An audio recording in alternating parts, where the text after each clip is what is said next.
Well, tonight's going to be, I think tonight's going to be a good night for, because I'm going to talk about triads tonight, about making chords. And from here to the end of this whole class, it's going to be about making music.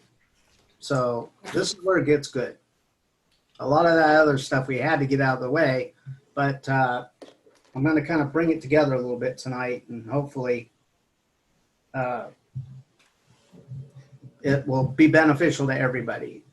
I've spent the last probably 3 months really looking at how to combine other chords into actual songs, you know, as far as the theory is concerned, and it actually is really cool. You can make a song pretty quickly once you understand a few of these basic rules. Doesn't mean we follow them, but honestly, I went back and I looked at a lot of songs I know how to play, and they're almost spot on the rules. You know, if they start with a 1 chord, I know in their last measure they're going to be on a 5 chord to get back to the 1. And 9 times out of 10, every song I've listened to, you know, there's some of these rules that we learn just so we have an idea, and then from there you let your mind take off and create your own, you know, but you know a good way to finish it if you had to. You see what I mean? Things like that. But we're gonna get into that some of that stuff tonight. So I hope it. We're kind of waiting on Mr. Shane. Randy's getting tea. Randy, what? Oh, he has a new background. Does he? Yeah. Oh, hi, Randy. I see Randy. What is that? I see Randy now. Yeah, in that background.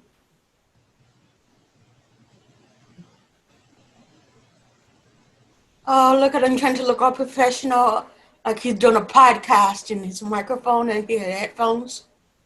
Oh, really? Yeah, Hey, see, guys. Randy, that looks good.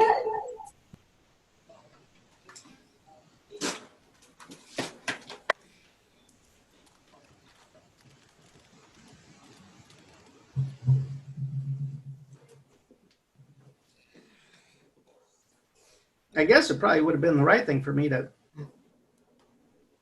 put my camera on. I never even thought about it. I have my camera on, but it's just a background picture. 'Cause I don't like. You want people looking at you? No, and I have to. Well, I'm dressed because I had to get up early this morning and get dressed for a video meeting.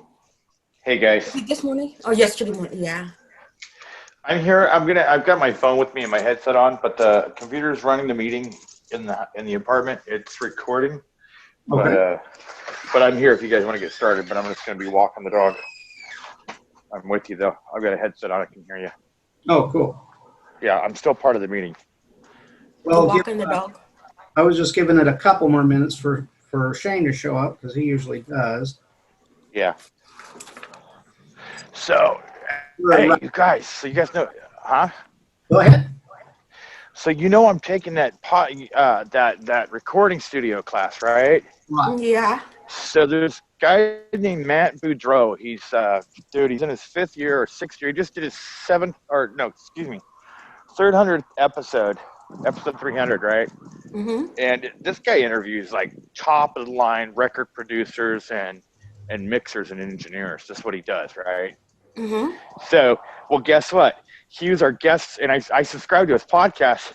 He was our guest speaker yesterday at ARC, Oh, and they recorded the whole. It was cool because I got to ask the guy questions, you know, just things about when you record from multiple sources, you know. Do you ever have any problem getting the voices to sync up, and you know, tips like that? Just any question you had, and this guy didn't. He You're did it breaking the in way and he out. did. I said he would just tell you why he did what he did. You know, it was just really great experience yesterday. That's cool. But more importantly, he told you why, not as much as just how, because a lot of times people wonder, why? Why did you do that? You know? Yeah, Well, I Yeah, don't know one of how the he was able to do it too. Yeah.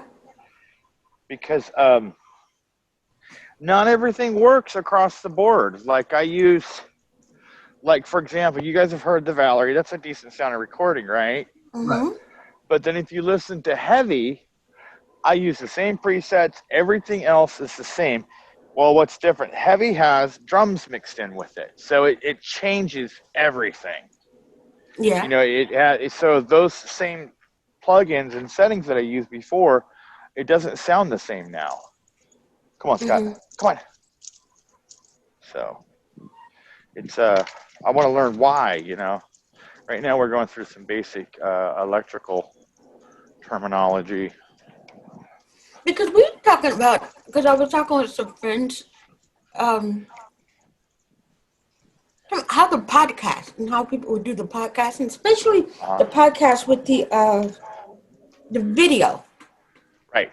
and how you Well, get he people from was. different places to do the podcast. Yeah, and I'm going to be on the 20th, which is Sunday. I'm recording. We're going to be shooting 2 podcasts. I'm going to meet with Angel Jane, the gal that does the C Beyond podcast. Yeah, She's I going to be remember my that. guest, so we're going to record that episode, and then I'm going to be her guest. So she's going to shoot that, and we're going to shoot video for hers. Mm-hmm. So there's tips to doing it. The thing is, if you're going to use multiple sources, things like frame rate and sample rate come into play, because if those don't match across all your sources, then what happens is it's almost like you got 2 tape machines and one running slightly faster than the other, and things get out of sync real quickly. Video is tricky to do it, Because and we you were know. talking about like with the music and getting it to line up. Because Natalie, Yeah, she's a yeah. classic pianist. Well, there's this other girl, a friend of ours. She's a Uh huh. violinist, Uh huh. and we were talking, and she said she would love to do a thing with Natalie. And Uh well, huh. I can't play, but we didn't know how we could do the play and get it to sync up at 2 different Well, locations. there's a couple things. So you get everybody to record at the same time, right? And Mm-hmm. then what you do, and also again, make sure everybody's recording at the same sample rate or frame rate. Mm-hmm. And then you do something like you count in 1, 2, 3, and you clap. You make a sharp noise. And the reason you do this is because if you look at a visual editor for it, it'll Mm-hmm. create what they call a transient. It'll be a really obvious high spot in the waveform. No, no, no, no. Come on. Sorry. So and it's a real sharp. It has really quick attack and really quick release. You know what I mean? So it's a Mm-hmm. really easy audible spot. And if you're using a visual editor, it shows up, and that's typically how they do it. They all say the same thing. Like when you see the old film reels, and they'll say 3, 2, 1, action. And the guy's got the clipboard thing, and he clips it shut with the stripes on it. Okay. That's what that is. That click sound is to sync everything up. Okay. Is why they do that. Yeah. What they used to say. Oh God. It'll come to me later. They used to say some really weird word that meant that they're rolling tape and they're recording. And it's from the old Mm. days, and I'll, Is I'll that remember it. recording? No, it was something like heat or something like that. It was some Oh. weird word, and it's just an old school way of saying, "Hey, we're rolling, we're live," Mm-hmm. But it was a reference to back when they did direct to disc recordings. Take Mm-hmm. one. Huh? Take one. Take one. No, Tape. no. Tape. They didn't do No. takes on direct to disc, dude. Because once if the take didn't work, you didn't keep it. You threw the disc away and you did another one. So they had to. Oh. Yeah, I watched all this stuff as part of my class on like the history of recording. It showed how Les Paul invented the sound on sound. The first layering, like first 8-track recording. You know what I mean? It was pretty interesting how magnetic tape came to be, but before that you had discs that they recorded to that just like records. Yeah. Yeah, so it's a trip. It was funny, Randy, because you know how we were talking about and doing the cooking thing for the podcast, and you told me to go. Uh-huh. And so we had a friends of ours. We get together and do a group Zoom, and that was one of the first thing they was complaining about doing a cooking thing and a What? blind thing for people with a cooking show. And I said, you guys were talking to Randy or something. Cooking without looking? Well, no, doing our own cooking thing. Yeah, like a Well, podcast, but yeah. there is a podcast called Cooking Without Looking. Mhm. But yeah. So I don't know. I've got episode 5 recorded. It's loaded up. The template's up. I'm Yeah, with editing what's with Joe, Mighty Joe? Kid Joe. Yeah. Come on, Scott. Does he sing? Yeah. Oh, come on, Bubba. Does he sing in your interview? No. Why not? I've Does he got. play? Yeah. He doesn't play in the interview. We talk about music and stuff. But Why didn't you have him play a piece? I would have liked to have heard him play. it's not the best recording environment when you're on Zoom and you're on the other end. Oh, okay. But I have links to music that he's got on iTunes, Spotify, Toxic Banana. They're on YouTube. Because I know you talked about him before, but I kind of went through some of the other videos and heard a little. Yeah. If you look up Toxic Banana, they're a band out of Roseville. It's just the two of them. But they're on all the major platforms. They actually live in Roseville? Yeah. Oh, okay. Yeah, Joe lives up in Roseville.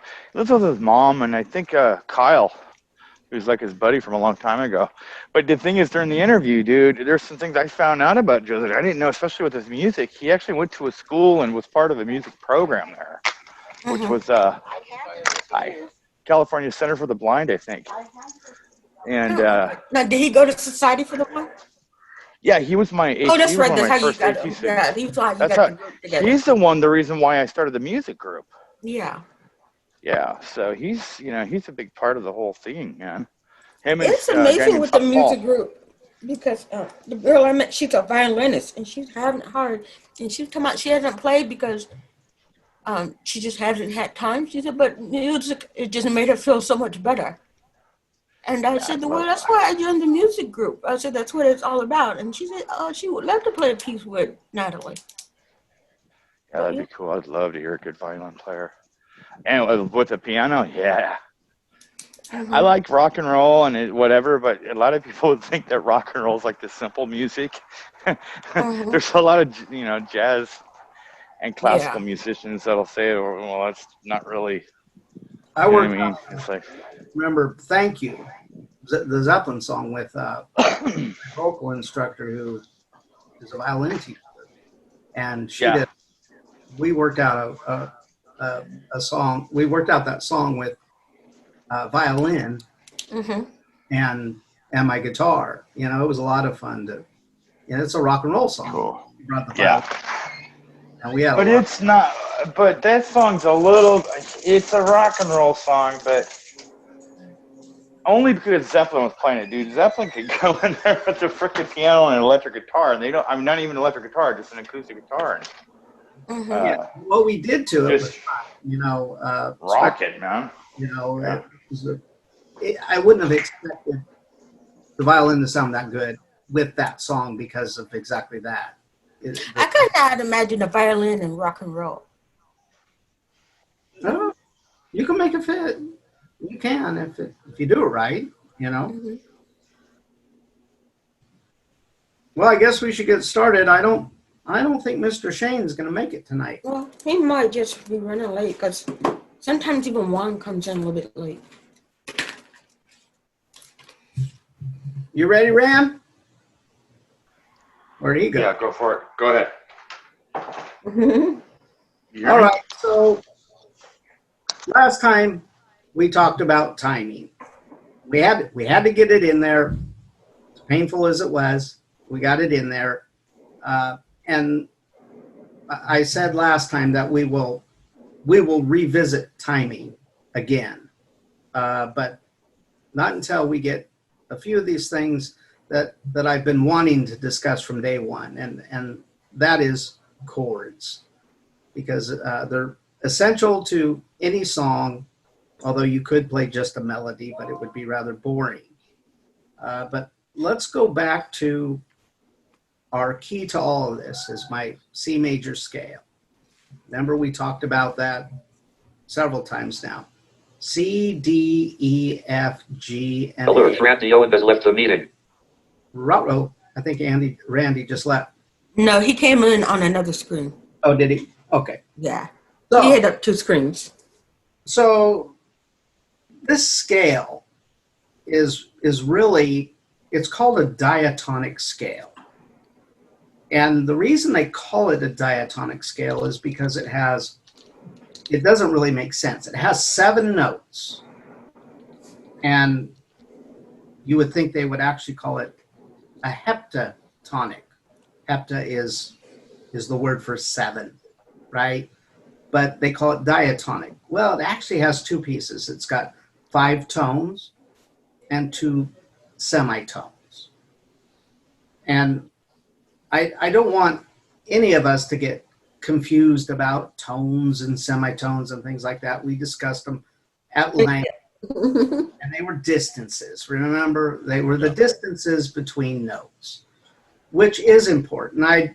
That's the basis of building chords, is those distances between notes. There is no test on, do you know what a tone is or a semitone? Really, what I was trying to get across was there are 7 notes in a scale, and the diatonic scale works for all keys. You're gonna have 7 notes. If you change from those rules, which we do, we might add, a flatted 7th note, change that scale a little bit, but no matter what key you're in, these rules will apply. The rest is a lot up to you. So just keep that in mind when anybody ever talks about keys. Most of all the keys that we know are considered a diatonic scale. There are a few others, but they're really nothing more than a modification of your diatonic scale. They might do something with 1 note. Now it takes on a whole new name, which it really isn't fair. You would think that, why give it that whole new name when you're just dealing with 1 note? Why don't you just tell me the note that you fiddled with? But I think it's a good point to make, so that anything that you learn in the key of C, that C major scale, you can transpose that to any other key. If you wanted to be in the key of E, started on E. You know your steps. Do we remember a melody? Mm-hmm. The whole step, half step. Oh, yeah. Whole step, half step, whole step. Right. That applies to the key E. Mm-hmm. It applies to all the keys. So as long as you know that, and I stressed in the very first class was that the C scale is the one you need to remember, because if you remember that, you remember where your half steps are, then not only can you build all the chords that belong in that key, you also can transpose that to any other key and build all the chords in that key. You just got to remember this one. And what's nice about the C scale is we know there's no sharps and no flats. And if we get confused in another key, we just go back and say, well, what was it a whole step from the root to the next one? Yes, it was. So it's got to be a whole step to the next note in whatever key I'm dealing with. So now let's move this to chords. If we're looking at the chords in the key of C, and we've discussed this one before, this is a quick review. We have a major, major chords, only 3 of them. Those are our 1, 4, 5s. Okay?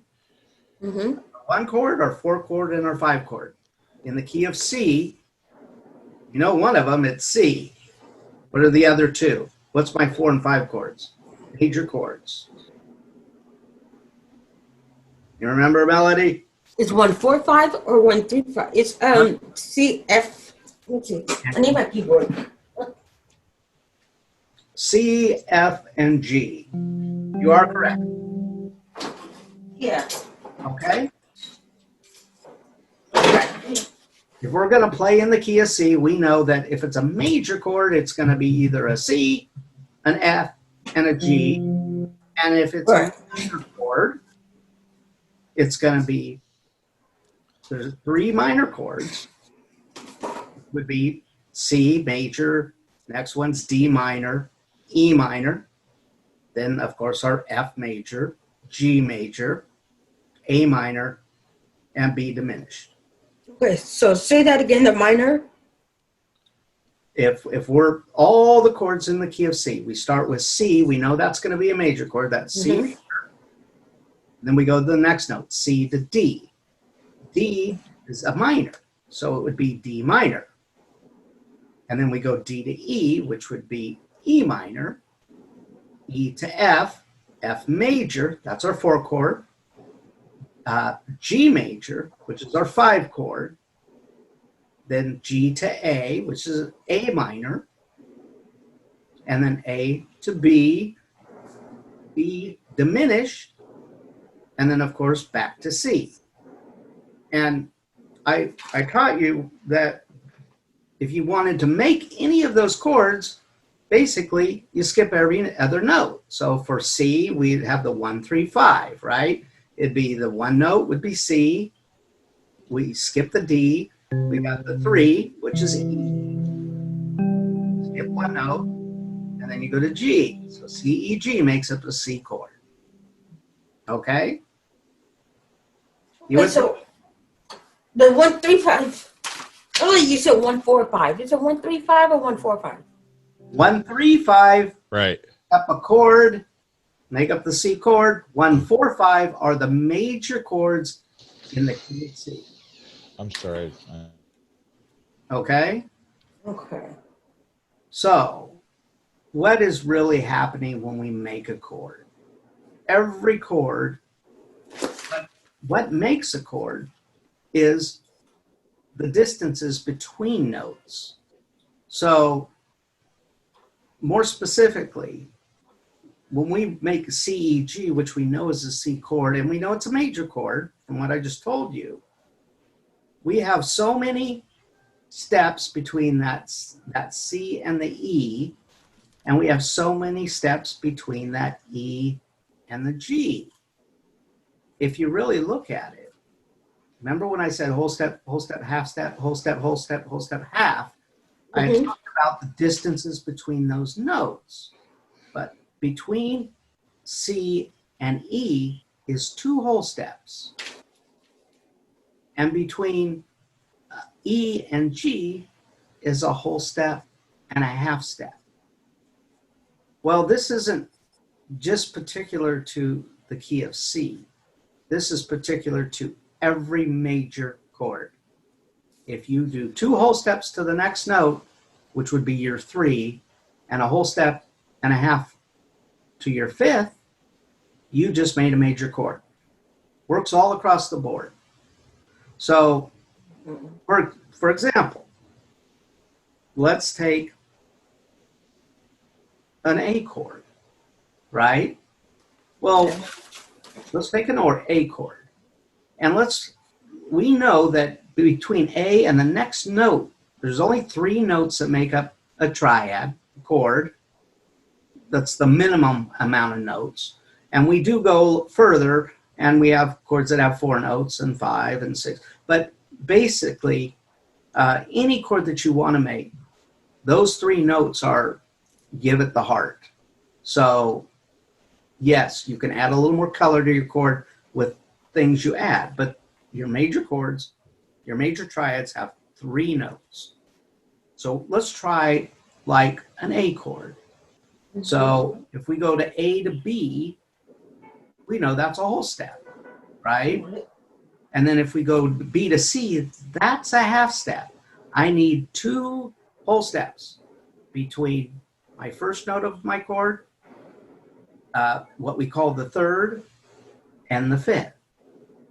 So what note do you think would be, we know it can't be C because that is a whole step and a half from the Is it root. Wouldn't it be C sharp Right, C sharp, C sharp.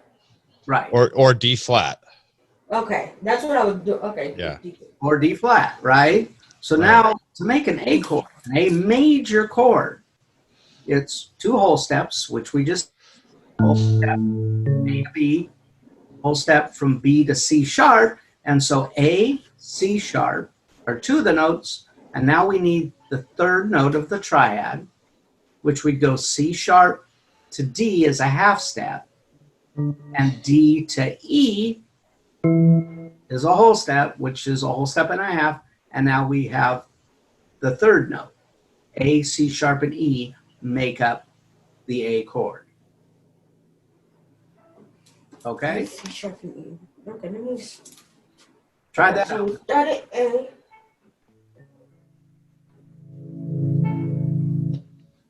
C sharp and then E.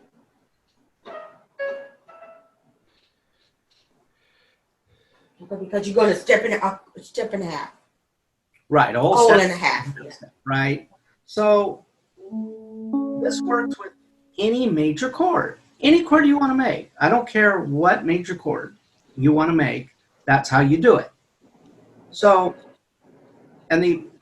if we were to make a minor chord, the only difference is, I call it flip-flop.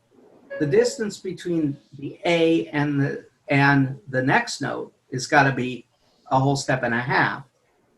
And the distance from that note to the fifth has got to be 2 whole steps. You just reverse it. And then you get the minor chord. Can you see that? Say it one more time. Okay, so to make the major chord, we have 2 whole steps between Right. the first note and what we call the third, which let me be clear on why it's the third. Why don't we just call it the second note of the chord? Okay? Because it's- everything is based off of a major scale. Mm-hmm. No matter what, if you're building a chord, it's really based off of the major scale. It's just the 3, the 1, the 3, and the 5 of that major scale. So if I'm in the key of C and I'm making an A chord, you should know right off the bat, just from your knowledge of the C major scale, an A doesn't fit into the C as one of our chords of the C major scale. We have major, minor, minor, major, major, minor, and diminished, and the only chords that fit into that scale, into that key, there's only 3 major chords, and that's the C major, the F major, and the G major. But I decided I want to make an A chord, right? Mm-hmm. Well, A doesn't fit in the C major scale.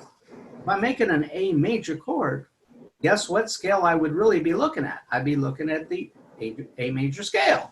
And what notes of that scale would I really want? I'd want the 1, the 3, and the 5 to make the triad. Okay. Okay? So that's why I'm discussing it, because often the numbering system, if you were going to make a chord, you'd say, well, if I'm playing in the key of C, I have all these notes. I want to use those to make this chord. Well, you can see right away, you're going to be missing a note. C sharp is not in the C major scale. It's in the A major scale, but it's not in the C. You know that right off the bat, because there's no sharps or flats in the C major scale. That's why I keep preaching that the C major scale, is the one to learn from, because you can always compare to it, and it helps understand what you have to do to another scale, because all those distances between notes are still true in every scale. So let's go back to making our A chord. We did it. We did an A, a C sharp, and an E. Mm-hmm. And the distance between A and a C sharp, it still say it's a third. But it's a little confusing because, yes, it's the third note of the major scale, but it's a whole step and a half. The distance changed, or 2 whole steps, I'm sorry, 2 whole steps. The distances stayed the same. If we make it minor, it changes. It gets flip-flopped. So it's 2 whole steps to make a major third. A to B, B to C sharp is what we call a major third. If we go A to B, B to C, C, that's called a minor third. And they're talking about the distance. Major third and minor third is distance. It's not, it strictly is distance. So if we have A, C sharp, and E, we have a major chord. But if we go A, C, E, we have a minor chord. Well, what happened? The C sharp went to a C. So it made the distance a whole step and a half from the first to the third, but it became a major third, meaning 2 whole steps to get from the third to the fifth. But what did we really do in terms of simplicity? We just flatted the third. So what can we take from that? Well, a rule of thumb, and a very good rule of thumb because it always works, is that if you have a major chord and you want to make it minor, flat the third. The middle note, flat that note, and you've got a minor chord. If I've got a C major chord, what are the notes in a C minor chord? C major would be,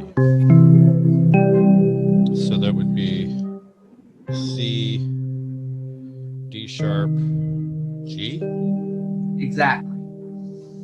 Because we know it in a C major chord, we definitely know no sharps and flats.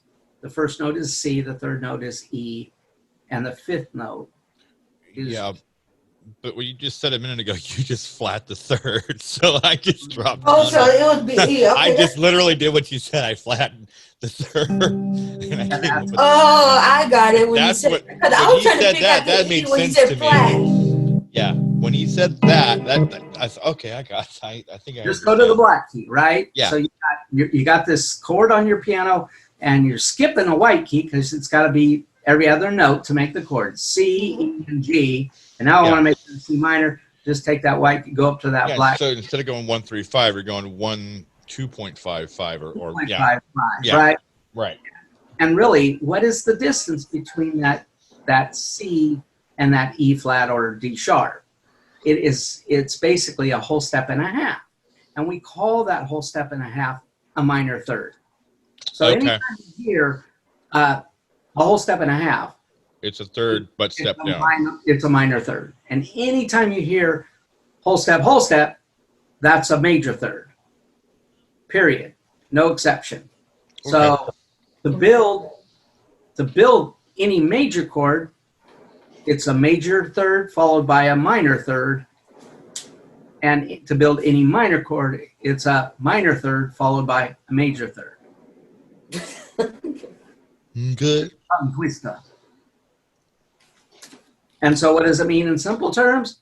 Flat the third to make a minor chord. And if you have a minor chord and you want to make it a major chord, then what do? Up the third. Yeah, but what'd you? What's the formal term? Yeah, augment. So it's okay. So if you're flattening it, it's really called flattened or diminished. I was going to say, is that the same thing as diminished? Same thing as Okay. diminished.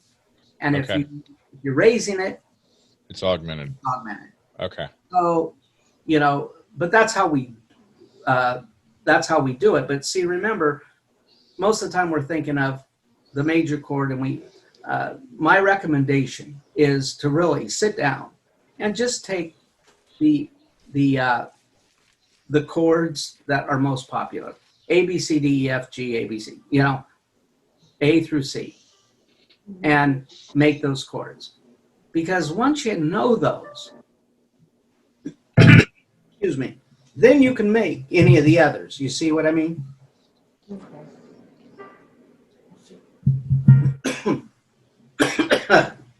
Choked on my own coffee. So any of those chords, if you learn those, learn A, B, C, D, E, F, G. Learn those chords. Learn the 3 notes that make them up. So important, because once you're there, then if I say, give me, a C minor, you go, well, I know C, E, G. That's a C, E flat, or C, D sharp, and G. You can get there if you know those. And once you do them enough, you won't forget them.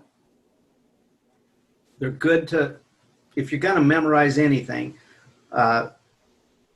those are a good starting point. Because after that, you're golden. You can make all the chords I'll teach you. If you can get there, then the rest is a lot easier. So what if we took, so do you guys understand this minor chord and this major chord? It'll take a minute, but yeah. I think a little bit to move so we can move forward. Yeah. I mean, it's not. Yeah. Really what we're talking about is stacking thirds. Because that's how we build chords. We stack either major thirds or minor thirds. And if we go major minor, it's a major chord. If we go minor major, it's a minor chord. That's the distance between the first note, the third note, and the fifth note. And actually, I would call it the second note, the first, second, and the third note. But they are those distances that we always want to remember. Because in nomenclature, when you're dealing with music, and especially since we're not reading it like we could if we could see the paper, there is a lot. They use acronyms just like every other field to confuse you. They won't say suspended. They'll go call it a sus. But really what it comes down to is all these chords and many more that we'll learn. The words tell you exactly what to do once you learn some of these buzzwords. For example, they will say, sheet music might say C add 9. Well, what the heck is that? Well, what's the 9? I know there's only 7 notes in my scale. How do we get 9? Is it an octave up plus 2?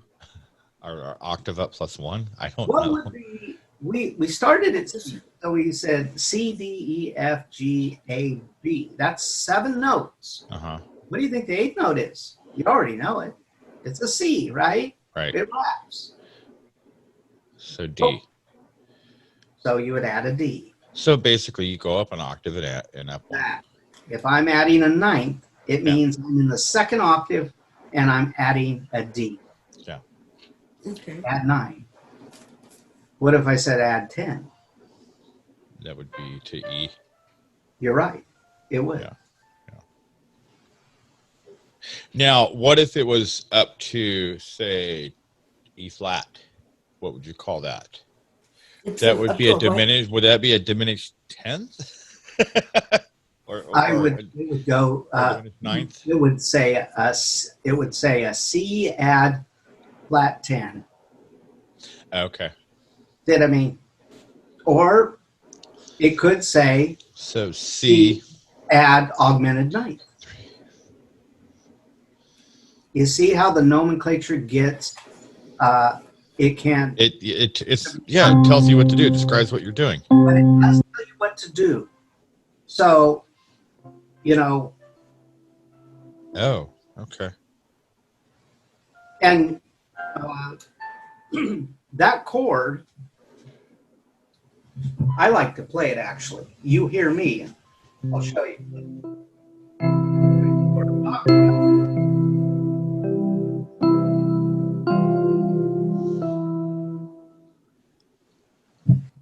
I just grabbed a instrument. So here's a C.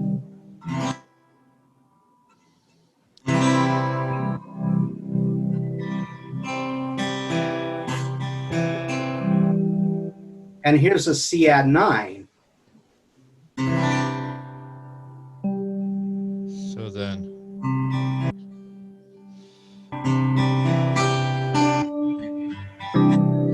like that. So you've got C, E, G, and then D an octave up. Correct? Yeah, you got it right. Okay. That's an octave up. So that's four notes. That's a 4-note chord. Right. But where it all starts is these triads. And then of course we add some stuff to it. But when we add stuff to it, if I'm playing a C major and I add a 9, what do you think I just did to the key? I didn't do anything to the key. It's still in the key of C. I mean, if you play this, it still fits in there. Yeah, it still sounds okay. It doesn't. It's not. You know what I mean? You can hear It doesn't sound off key. It does. Exactly. That's out. That's too sharp. It doesn't fit. So it fits. And right. If we go through, just like the C major scale, major, minor, minor. So that's a C, A minor. Oh, that's relative. My C. Next one would be D minor,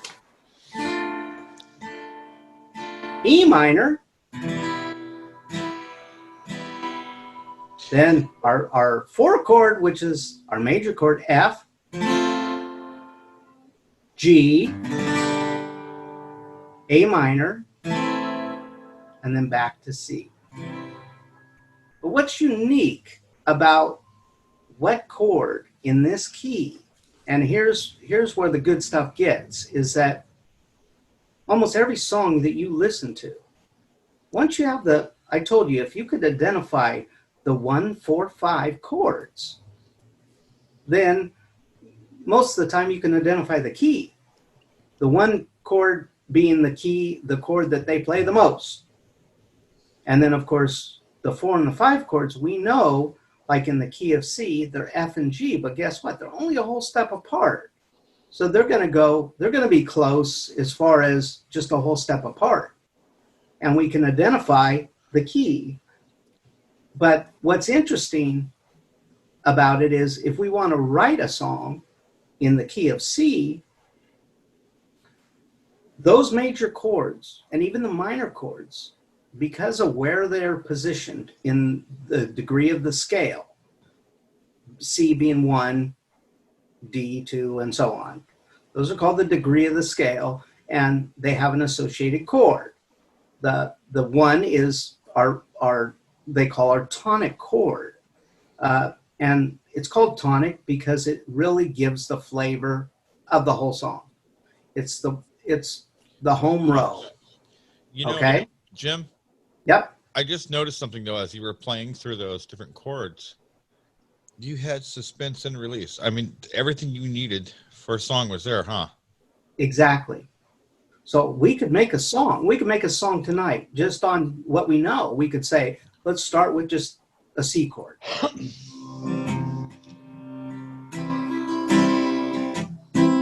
And what's important to know is that most songs, I told Melody this earlier, they either go to the 4 chord or the 5th chord before they come back home. Meaning, what's home? Home's our C chord. We're in the key of C. Because those chords, the 5th chord is called the dominant chord, and it builds this tension. Right, and then it resolves. And then it resolves back to C. Yeah. And you see, that's a G, right? So if we're playing C, well, we play any other chord. Let's play an A minor. We know it fits. Still tension. E minor. A little less tension. There's my 5 chord. And there's the resolution.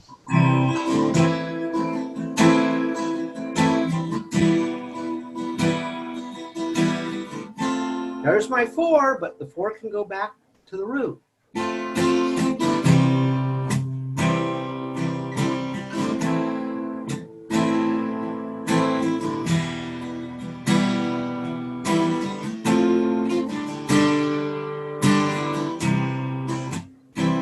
Key of C. It's kind of cool. So really, knowing the chord, if you know your 1, 4, 5, you can play around all day long with your minor chords if you're in the key of C. But what if we decided that we wanted to be in its relative minor?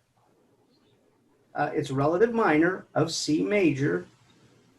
You guys remember from last time we talked what the relative minor is? C major is A minor.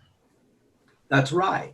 So Yeah. what if we wanted to do our same song, but we're going to do it in the key of A minor? If I say the key of A minor, what am I really talking about? I'm really talking about the major key of C. Anytime you get a minor key, it always has a major key associated with it. Always. That is no exception. If I'm in the key of A minor, you know I'm in the key of C major.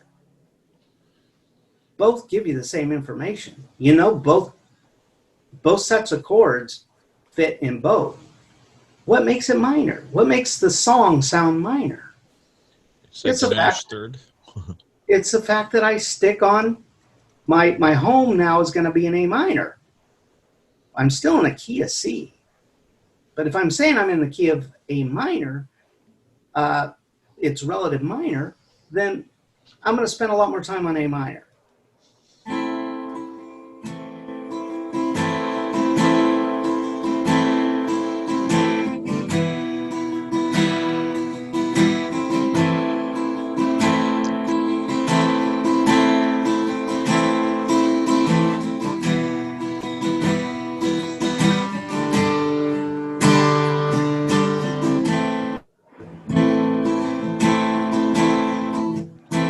So you see how it kind of works? You're still really in the key of C major, but you're playing on the relative minor.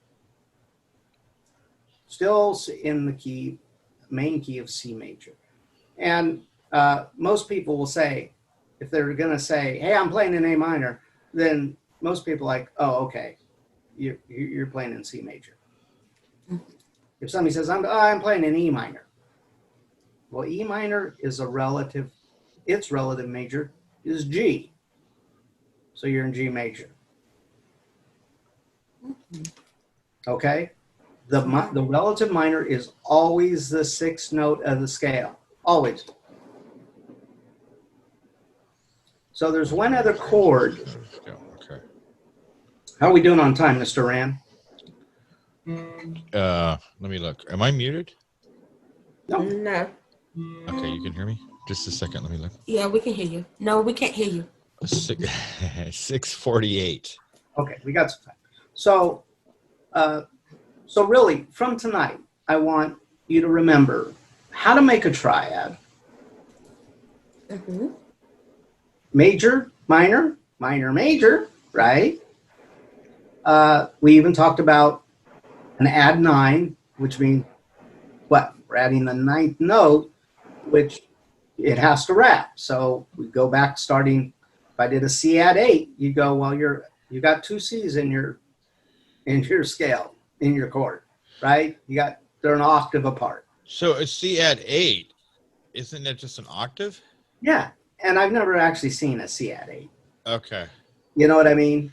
In fact, when I play the C chord on a guitar, it's really a C add 8 because I got this C. Yeah, you're doing, yeah. And that C, and then I do. It is a C add 8. Okay. You know, but really it's to give it fullness on a guitar. But you could do it on a piano too. You could add that octave note. It gives it more of a fuller sound. Got it.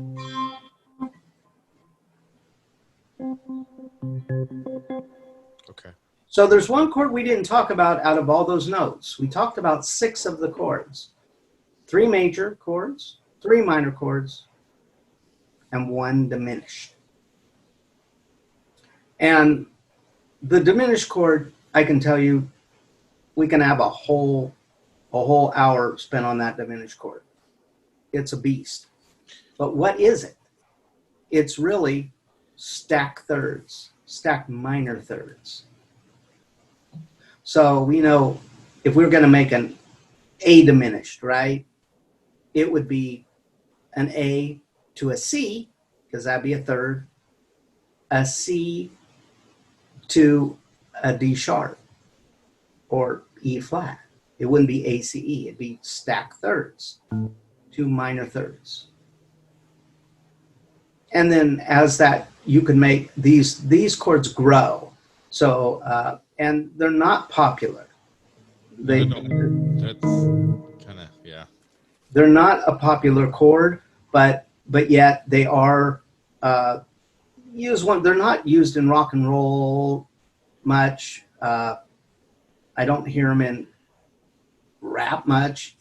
Most music that we're accustomed to, you will hear them in some classical pieces, but they have a lot of tension, and so that tension makes you want to resolve back to. Okay. Yeah, because that sounded like Scooby-Doo or Halloween when I just played that.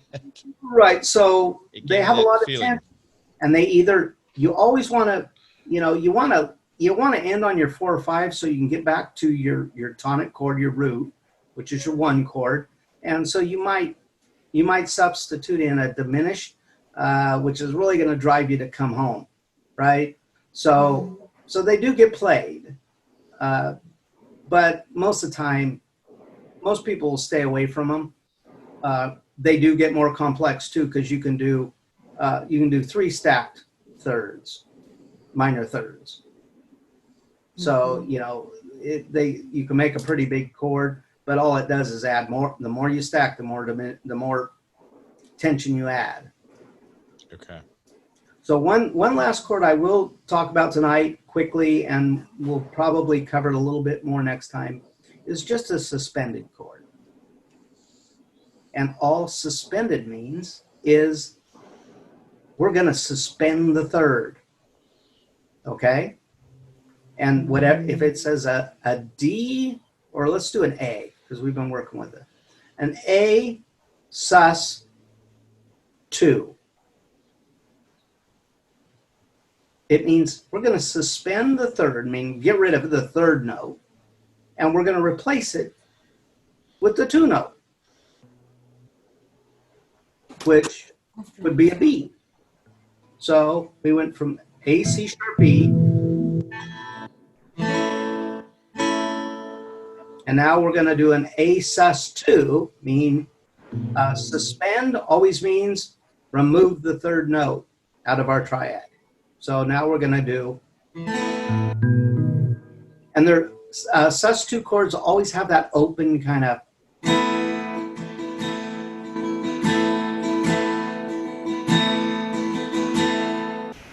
sound.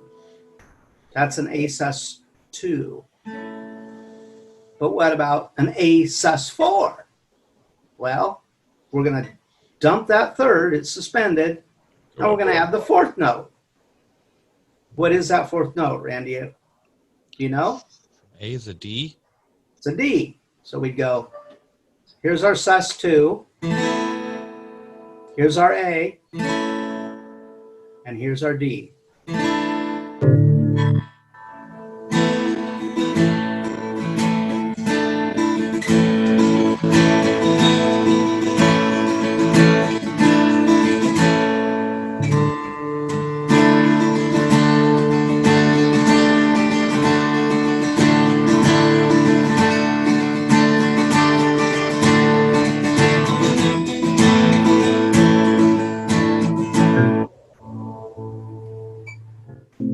Sus4, add the fourth, get rid of the third. Sus2, add the 2, get rid of the 3.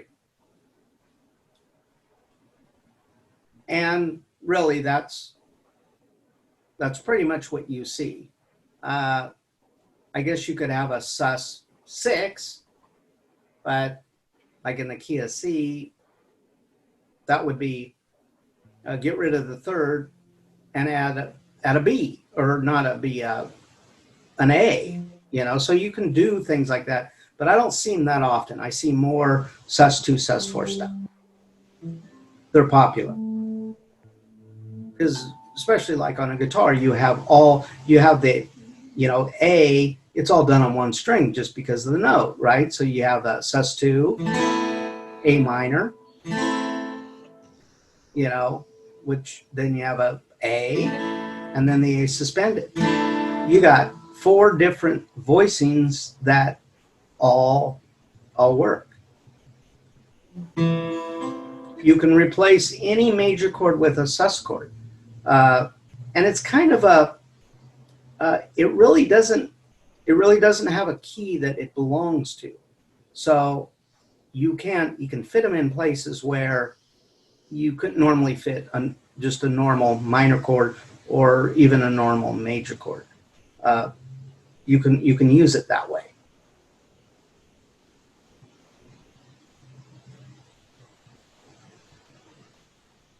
But they're used a lot. I mean, thank you was one we talked about earlier.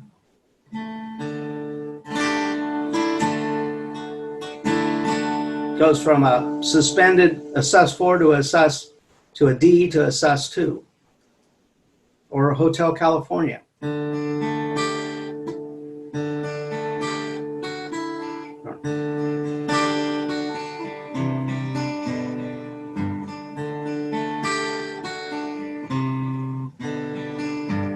Oh, like Boston. Oh yeah, not Hotel California. Something about More than a feeling. more than a feeling. But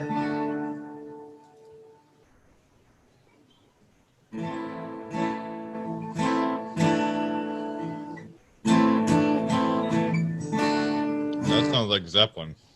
yeah, that was another kind of Zeppelin. But they're used a lot in a lot of songs because you can spice up with suspended chords a lot. But you're, you know, looking for those majors.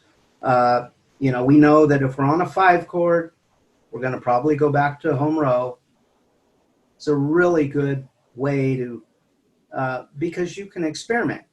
Just, you know, play some chords and know that you want to make a loop, right? You want to have a verse. So a lot of verses will start, and somewhere in there they're gonna hit either that 4 chord or that 5 chord before they come back to their major chord, their home row, I call it, which would be their 1 chord. The 4 chord is what they call the cadence chord, where it's almost like the cadence, you know, like in the key of C, it's that F.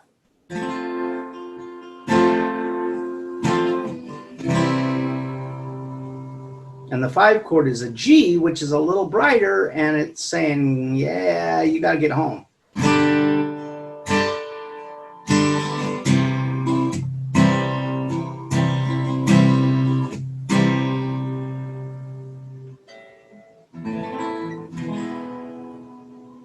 So next time, I'm going to talk about seventh chords and what's the big mystery behind them.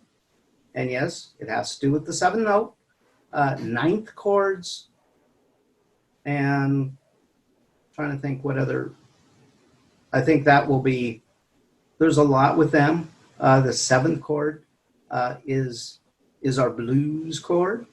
And I think I will introduce the blues major scale. It's based off of the diatonic scale. So from here on out, it'll get crazier. Okay. How you guys so far? Did I lose you? No, I'm still here. It has to soak in a minute or two, but yeah. So really, this is actually where I think it'll start to get more entertaining, where we can play with these chords and we can see, without losing the basics of how they're built, we can apply them to a song. Mm-hmm. And because that's what really, only reason we started all this anyway is to get to playing music. But understanding just the little building blocks, I think it becomes predictable. And that's kind of what I said the very first class, is that all this theory, yeah, it's a little overload, but it really makes music a little bit more predictable so you can always fit in. And that's what I'm after, so that we can all fit in and play together.